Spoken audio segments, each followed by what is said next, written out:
Hello, hi, what's up? It's me, Karen, your favorite booktuber, and I am here because in the last 2 years, I have read 5 Christmas romance books that are heavily focused on London, and it is time for me to rate these books for you. Give me my verdict, go from 5 to 1, and tell you what the best was. Now, I'm gonna have to say, this was hard. Let me actually backtrack a little bit more. I read one of these books in 2023. I read one of these books in 2022. I read one of them in 2023. And then the other 3 books I mainlined in the last 2 weeks. And I would have to say, just to give you a little bit more context about me, I'm a bit of an eclectic reader, and I'm not opposed to the romance genre. I just don't really love it. I read Emily Henry, whatever. I didn't think she was that great, and I think a lot of these books are on par with her. But having said that, the books that I read 5 of them. There's only really 2 that I liked. And the ones that I didn't like, I find myself feeling really frustrated when I read them because I tend to do a lot of editing as I'm reading it. I find myself just wishing, because 2 of these I didn't read physically, I wanted to mark the text up. I wanted to be cut, repetition. Why don't we move this up there? Did you try, I wanted to really edit these books, and that's not really the best. But having said that, I do think romance can be fun.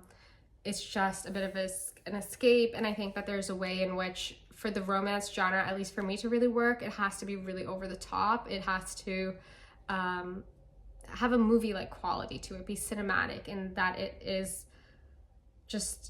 needs to take things that further step. Now, having said that, I read 5 books. We're rating them. We're gonna start with number 5, which was We Met in December by Rosie Curtis. Now, this is a story of 2 young people who happen to share the same flat. The only rule is that there can be no relationships within the flat. And okay, the only thing that is really Christmassy about this book is that it starts in December and that it ends in December. It is not a very Christmassy book, so in that regards, it does not bode well in terms of this ranking and reading situation.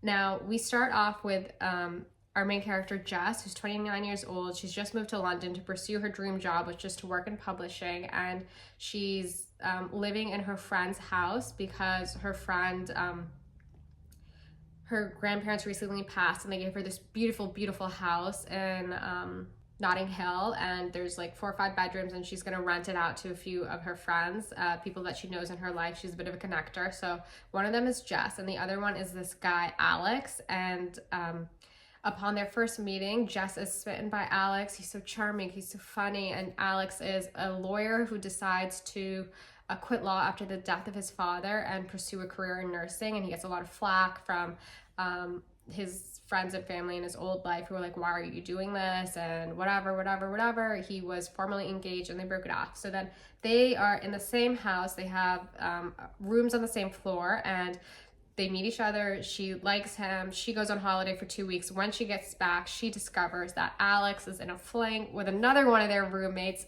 Erin.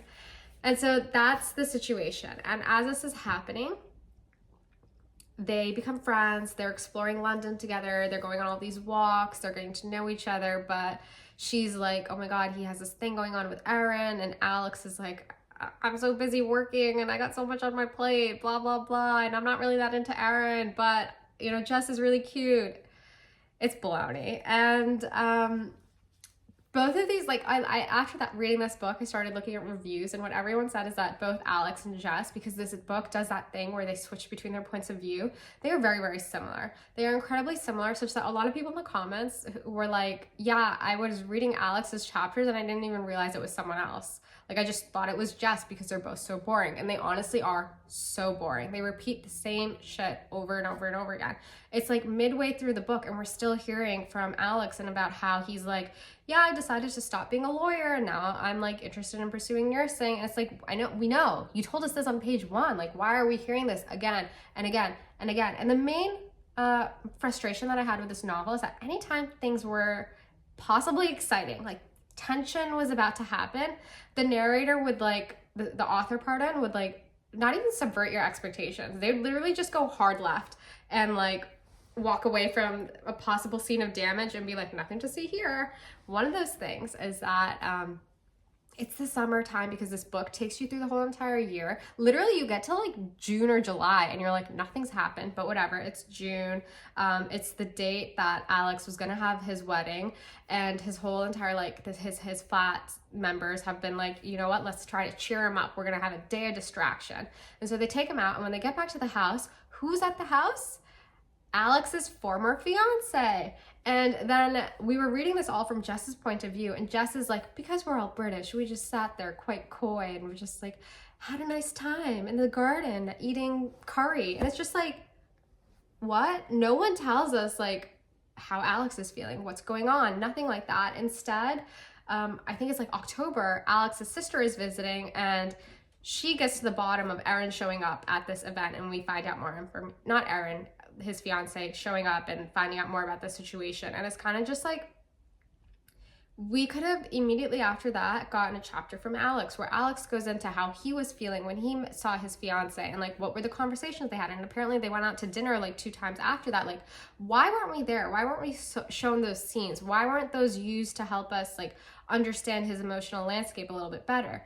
Now, another complaint is that I don't mean to complain this much, but I got a lot of issues. But earlier in the book, because the female character Jess was starting her new job, we like get a really strong lay of the land, and we're understanding what that's like. But then the author drops the plot there, and we don't find anything about her work environment, even though like for months we're hearing about how she's like, oh, this is very different from my small town provincial life. Like, whoa, things are different here. And it's like, how is it different? What's really happening? What's the tension? And there's a way in which a lot of these books, there's a way in which these books that center around Love in London, there's a lot of conversations around like class and how posh someone is, and that this comes up here. And it's always like, it's interesting to me as an American to consider this, but a lot of the times I feel like I wish they would go deeper, because they really don't. They're just often like, yeah, we came from different lives. Oh, like he was so posh, he drove this, or like in particular in Jess, she's working in this environment where everyone else is super posh. And I was like, why aren't we finding out more about this? Like, we literally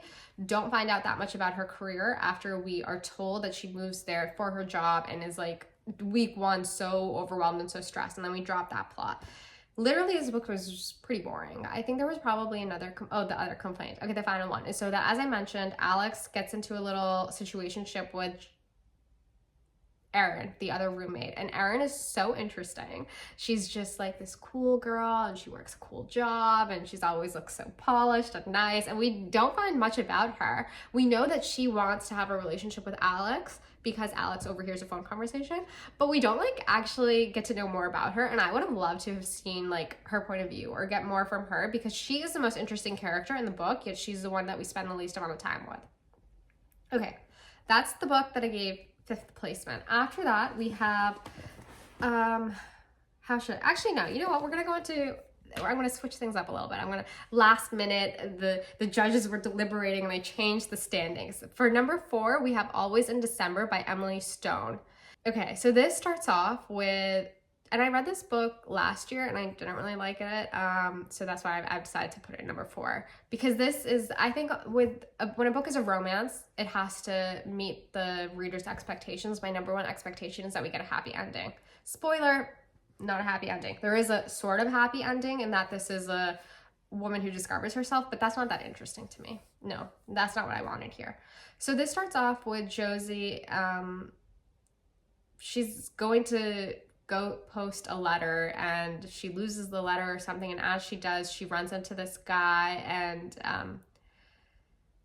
this handsome stranger, whatever, and I don't know, they end up having like a nice Christmas together. It's a little hard for me to pull some of these details up because I read this last year, and she's just quite enamored with him, and they're sort of like whatever, and then he just disappears on her.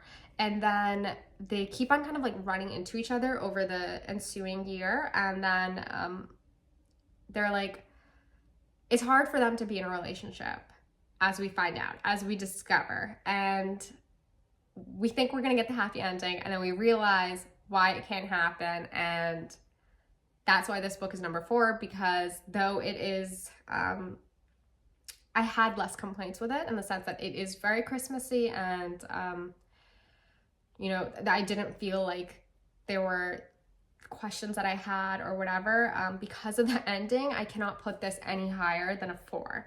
So that is book number 4. What is it called? Always in December by Emily Stone.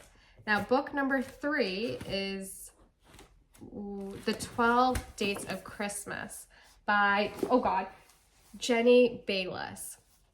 Now, this book, I was kind of frustrated with. I had to pull up a reason on my Post-it notes. Now, this is the story. So we have 34-year-old Kate Turner, who's living in this cute little village situation. Like, think Gilmore Girls, but British. Like, that kind of town, but British. And she has like this amazing job at Liberty, and she's able to commute to work maybe like once a month. She goes in and she loves her life. She's grew up in this village, went to London, and then just moved back because her mother is a flighty woman who left the country. And so she's like loves being in the village because she can check in on our father, whose name is Mac. And I don't know why we needed to know his name Mac when the mother is called Mum the whole time and the father's always Mac, which was really frustrating because the real love interest in this book, his name also starts with M. I'm sorry for the kind of erratic lighting. I still haven't fixed my phone case. So anyways, in this book, it's Christmas time. This is very Christmassy, so for that, I got a higher rating, even though I had a lot of qualms with it. So the author, the narrator, she's 34 years old. She hasn't been in a relationship in a while, and she has been like strong-armed by her best friend, who's like, you know, you need to do something different. So she decides to sign up for this dating service, which is 12 Dates of Christmas. And she's going across these 12 dates. And while this is happening, she's meeting 12 different men, right? She's also like, has a best friend who's a man, and he owns a cafe in town, and he has a tough backstory in that his parents died young, something like that. And she and him, like, they've been besties since childhood, and they love to stick their tongues out at each other, and she's always helping him every time he's in trouble. She can never say no to him. And oh, isn't it so funny that Matt said the same thing about her? So this is a friends to lover situation, and I found this frustrating because Matt is kind of a loser, like hardcore loser. This guy does nothing helpful for her. Maybe like once or twice he picks her up because her car was stuck or something, and then like he's there at some reveal that's really important, but like he does nothing. He's such a user. I don't know why she dates him, because she could do so much better. He has nothing great about him. He's always demanding her time, demanding her energy. Hey, can you help me? Hey, can you do this? And she always folds. I was really unimpressed by this guy, but she's still going off across these 12 dates, and like there's only really maybe 1 or 2 of them that's quite strong. Most of them are similarly like not that great. And there's this like situation that's happening because in this like 12 Dates of Christmas thing, the organizers have discovered that a few of the guys have like put together a lottery system. Like they pooled in their money because some of the guys are trying to sleep with a woman every single night, and whoever is able to do that ends up winning. And one of the guys that our main character meets is doing the same thing, and he's like coming on really like heavy and whatever. There's all this drama and intrigue, but yeah, I don't know. I just wasn't convinced on this guy, the friend, and like you know from early days like this is where it's going, which is so unfortunate. And my other complaint is like of these 12 dates, 3 of them, and in total there are 4 characters in this novel who are all in love with their ex, and that is like a reoccurring thing. And I just don't understand how we couldn't have something else happen instead of having that happen 3 times. So there was that, and then yeah, this is very Christmassy, I would have to say. And what's quite interesting is that this narrator, she works at Liberty. She's really interested in fabric design. She loves nature, and she bakes a lot. Like those are the 3 things about her, and they kind of like take up a lot of space. Like I was kind of amazed at how she has such a active life in that capacity. Like she barely works, in my opinion. She was always baking for Matt, or just like taking baloney photos of nature. That's kind of what she did most of her time. She baked so much, too much. And then, but super Christmassy, so it's cute in that regards. And that's what I think I have to say about this. So there's maybe one more thing, but it's enough, right? We've talked enough about it. Okay, the next book that I'm going to give as my number 2 placement is a book that I actually had low expectations for because it is written by Georgia Tofolo, who I didn't know who she was beforehand, but she was one of the characters in Made in Chelsea. I don't think from the earlier seasons, maybe the later seasons. I don't know. I've never seen Made in Chelsea. I was considering maybe watching it, but then I saw that there's more than 20 seasons, and that is a lot of too much to get to wade into that world. There's a lot happening. So this character is this author is a reality star who has written a romance novel, and this is the first of 4. And so this is like a little less on the Christmas themes, but it is like, it takes place entirely in December.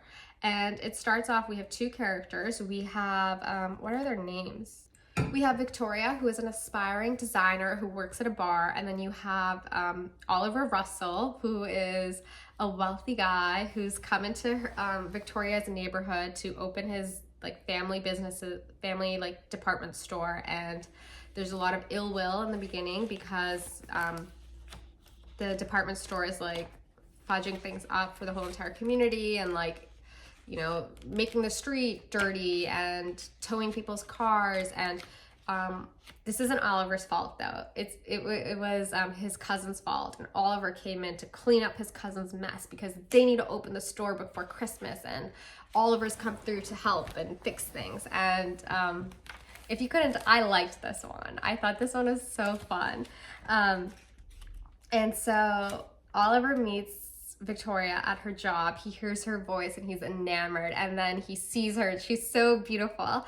And then in their meet cute, he's like, "Will you marry me?" And she's just like, "What? Who are you to even say that to me?" And he like walks out of there, and she watches him walk, and her coworker was like, "I saw that." And basically then the next day they run into each other again, and he like takes her into the department store, and he's like, "Oh, you know," she's like, "How are you able to do this?" And he's like, "Oh, I know the owner." And then like very quickly, because you would think like at first I was like, "Oh, I don't know, should I ruin it for you?" But whatever. Anyways, they find out each other's identities, and then he's like, "You know, I need your help." And she's like, "What?" And he's like, "Yes, I need your help. My father is dying." It sounds so silly to say. "My father is dying, and my mother is on top of me trying to get me to like have a girlfriend and settle down. Will you please be my fake fiance?" And so she agrees because she's like, whatever. And yeah, I was really just enamored with this one. I thought it was so fun. Yeah, I just thought it was so fun. I thought Oliver was awesome. I had no complaints with Oliver. I had no complaints with Victoria. And what I really liked about this is because, I mean, a lot of these romance books, there's a big cast of characters. We find out about the parents, and there's always one parent who's like pretty bad, and it's often more so the female like protagonist characters that we find out more about. And then there's a whole cast of friends and like a co-worker, and there's so many people. I would love to read a romance book where like the narrator only has one friend and then like an average family life, and that's it. Like that would be interesting to me, but instead it's like a whole situation. But anyways, the narrator is getting to know Oliver's family, and like the family were like, I started to cry. I also think so. Books 3, 4, and 5 did not make me cry. Books 1 and 2 made me cry. And that's why these books have higher placements. And I actually didn't cry because of the romance. I cried because of the parents. I thought the parents were so endearing, and Oliver's love for his parents was really just like so touching for me. And I also like, I really value families. So it's like seeing that is what made me cry. And the female character, she starts to like warm to his parents, and she thinks they're great people, and she had like some like assumptions around wealth because she does not come from the same background that he does, but she's just like, no, these people are great people, and like whatever. And then the story progresses, and then the narrator, what is her name? Victoria. She has like 3 besties from high school, and they're bonded because they experienced a traumatic incident, and like that gets hinted at quite a bit. And then finally, like we get the reveal, so our expectations are met about that. And then what's interesting about this, and I think this is very clever on Georgia and her team's part, is that this book deal is like 4 books, okay? Because book 1 is about Victoria, books 2, 3, and 4 about the other 3 girls in the friend group, and these 3 girls are like spread around the world. One lives in Devon, and one lives in Australia, and the other lives in Hawaii. And each of the books like follows them and their own romance. And I think in that way, like each of them have different reactions or like experiences as a result of the traumatic incident. And that's like a big central thing about their relationship to love and how they go about their life. It's very much so formed by this traumatic incident that happened in high school or the end of high school, whatever, or college. Who knows how British people mark time in the education world. But this was a lot of fun. I would recommend this. I think it had that element of being over the top in the sense that he's quite wealthy and there's that fake dating situation. I thought this was a lot of fun. Then the next book, the #1 spot goes to One Day in December, which is by, oh, I have it here. One Day in December by Josie Silver. This is the first Christmas romance book that I read, and it was awesome, and for that reason, it is #1 and it stays #1. I did not reread this, so I can't really tell you if it holds up, for having read this, like, what, 2 years ago? Yeah, so this book, One Day in December, it like set the bar quite high for me, I think, in the Christmas London romance situation. This book is also a little complex. It spans 10 years and it's about 2 people. And so this starts off with the narrator being she's on a bus in London, and the bus stops and she makes eye contact with a guy, and love at first sight. And then so the narrator like sees this guy, she goes to meet her bestie, and she's so excited to tell her, and her bestie also has her own news. She wants to introduce her boyfriend to bestie, whose name is Laurie, and Laurie realizes that her best friend is dating the guy she saw on the bus. And Laurie decides to be noble, and she's like, takes a step back, and she's like, you know what, I want my bestie to be happy, let her be happy. And the book takes 10 years. So what ends up happening is that, you know, both of these characters, Laurie, bestie, and that guy, they embark on relationships with people. And, you know, there's a marriage, there's an engagement, there's, I think, a move across the world. Like, wow, stuff is happening. Also, class stuff is also happening in this one. But yeah, it's just like seeing these, like, the ways in which, this is like in the mood for love, kind of, you know, someone decides to act to be above others, or like hold themselves to a higher standard, and what ends up happening is that they have to suffer. Like, you know, if you make a decision for your morals, you take a step back, you're gonna see things happen that make you not that happy, but you are happy seeing someone else happy, whatever. That's what this book is about. And then the way that this ends really made me cry, because it's super cinematic and super silly. This is like prime rom-com material. I think that they were gonna make this into a movie, or they should make it into the movies. I don't know. Who knows if I'd watch it, because I've been really disappointed by the most recent film that I watched, which was a book to film adaptation. But I can't speak more about this, but it is very Christmassy. It is complex in the sense that it takes 10 years, and also it has that like cinematic over-the-top quality, which I think a romance book needs in order to like really excel. And yeah, those are my rankings. Those are the 5 books that I've read in the last 3 years about Christmas in London. That is very important. I was at the bookstore recently, and I like looked at some books about Christmas time romances, but they were not set in London, and they did not work for me. I'm not interested in that. It has to be a romance in London. Anyways, if you have any recommendations for romance books set in London or whatever it may be, because maybe I'll read more of these and I'll be able to do another video next year, but maybe I won't, because the 3 books that I read in the last week or 2, I only really liked one of them. So there's that.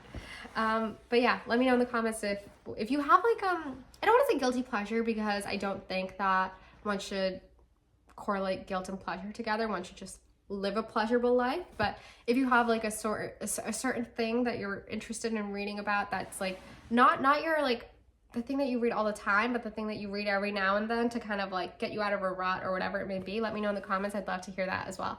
Okay, thank you. Bye.